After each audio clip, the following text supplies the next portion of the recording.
Please subscribe Ito Money Vlog.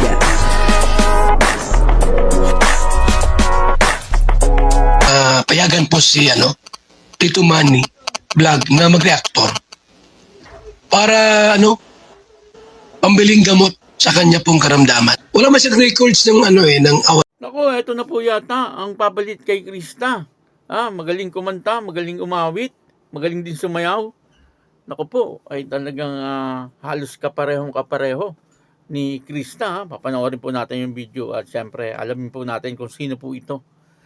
Pero bago po yan, syempre ako muna po bumabati sa inyong lahat ng magandang umaga, magandang tanghali at magandang gabi sa inyong lahat mga kapatid. Saan man kayo ng panig ng mundo naroon ngayon, ay mag-iingat kayo palagi at pagpalain kayo ng ating Panginoon. Maraming salamat din po sa patuloy na tumatangkilik sa aking YouTube channel at nanonood sa aking video reaction. Patuloy lang po natin suportahan sila Kuya Bal Santos Matubang, Kalinga Prab, at Ed the Vlog, Jack Tapia, at yung mga kasamahan ko pong reactor sa Kalingap.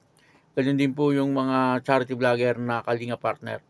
Ito po yung video na kung saan ay makikita po natin na talagang napakatalino rin nitong taong ito. At ito po ba kaya ang papalit kay Krista?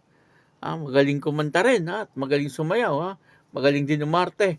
Po, ang kabuuan po ng video ito yung mapanood po natin sa YouTube channel ni Kalingap Tata. Ayan, supportahan po natin Kalingap Tata, ang founder ng Mikris. Uy, kasama natin si Janela, oh. Hello, Janela. Hello po. Grabe si Janela, oh. Kumusta, Janela? Ayos lang po. Ito po yung ginawa ni Daddy to. Ito yung ginawa nila dito? Ito nagawa yung bahay namin. Ganun ba? Kaya di nagawa yung bahay niyo kasi dito siya nagawa. Salong na lang daw po. Si Janela Salvador.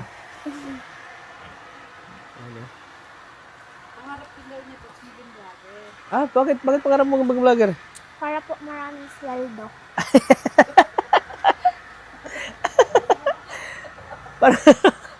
Para maraming sildo. Depende rin sa pagsisikap mo, pagsisikap. Sino nga mong vlogger? Si Kuya Rab po, tapos si Ate Marias Ligayas vlog po. Wow, grabe. Tingin po kayo sa likod. Saan? Tingin po kayo sa likod. Ang ganda ng view. Oo nga, oh. Kasi ang ganda ko. Diary ka. Ano susulat mo sa diary mo ngayon? Dear Diary, nakasama ko si Kalingap Tata ngayon and si Ate Maria Ligaya. Pinunta niya ako sa bahay para dalawin si Ate Queenie. So, bukas na lang and gabi na daw. And then, binalag ako ni Kuya Tata and tinawag ko na lang siyang Daddy 4. Ang Daddy 4. Sino palang Daddy 3? Si Daddy 3, yung kapatid ni Mama. Daddy ko talaga yun. Halimbawa, ako si Nicole. Basta, sorry, kasi napupos na ang ang tandem natin. Itigil na natin to. Ayoko, Krista. Nahihirapan na ako. Bakit? Wala ka Siyempre. naman ng gaano gawa, nahirapan ka pa. Oo, syempre, tigil na natin. Syempre, doon ako sa mga kaibigan ko. Hindi pwede. Bakit? Kasi, dapat may tandem tayo. Tandem, wag na. Hindi mo man din ako sinusuportahan. Ano bang klaseng suporta ang gusto mo, Krista? Kahit ano, ba't galit ka ba sa akin? Kung galit ka, wag na. Post na natin to. Hindi ako galit sa'yo. Ba't naman ako magagalit? Ganon. Ganon. Kanta daw, sample daw, kanta daw. Anong alam mong kanta? Oo, di ba may kinakanta ka doon sa inyo? May kinantabaga tayo. Ano? Oo. Sabayan mo ako. Sige. Ano nga yun? Awan. Yung kayo po na naka. Ayan. Uy, manaalala ko si Ina. Three. Kayo Po na nakaupo. Subukan nyo namang tumayo. At baka matanaw ninyo ang tunay na kalagayan ko. Ganito kasi yan eh. Tao po, nandyan ba kayo sa malaking bahay at malawak na bakuran, mataas na pader at pinapaligiran ng mamahalit sasakyan? Yeah. Hinangaan mo ba sa tekista na ano, daw siya kumanta? Opo, Nagagalingan ka ba sa kanya? opo, maganda din po ay. Mm. Sino mas maganda sa inyo? Parehas. Ayaw talaga magpatalo. Ayaw patalo.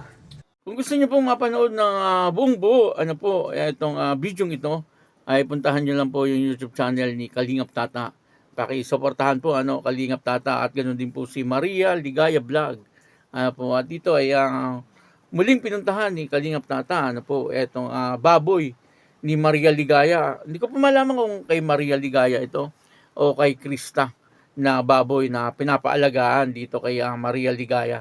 At dito ay nakita po natin na meron silang kasama na isang bata na talagang namang napakatalino nitong batang ito at halos po kapareho siya ni Krista ng talent magaling kumanta, magaling sumayaw at magaling din umarte.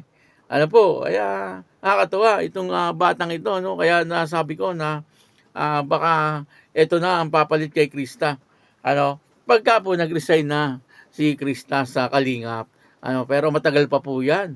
Alam naman po nating lahat na talagang sa ngayon ay marami pa ang nag-aabang sa pagbabalik ng Mikris. At siyempre, wala pong papalit sa puso ni Kalingap Mikoy kay Krista. Ito pong bata, ay napakabata pa po nito.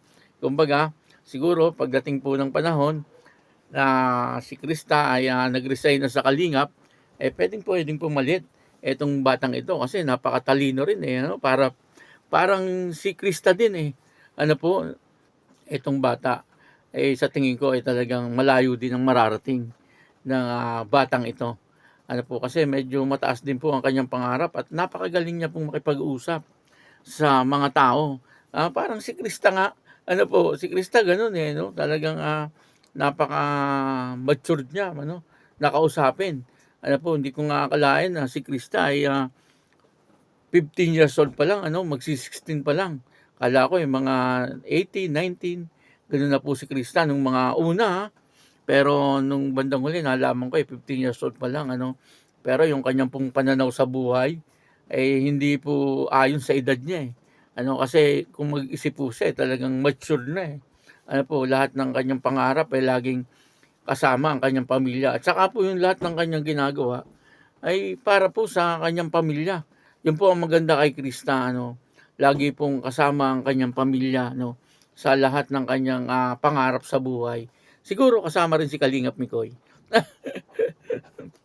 Sa ngayon, ay hindi pa po pwede, Kagaya nga po nung sabi nung ina ni Krista, wag na muna, Kumbaga ay bata pa si Krista, at patapusin muna sa pag-aaral. Si Daniela ay okay na okay rin. Napakatalino rin, at kung makipag-usap po siya, parang may kausap ng matanda si Kalingap Tata, at sinubukan ding umarte. Okay na okay din naman, gayang-gaya niya si Krista. Kaya nga nasabi ko na baka pagdating ng araw, ito talaga ang papalit kay Krista. Pero matagal pa po yun. Napakabata pa ng batang ito.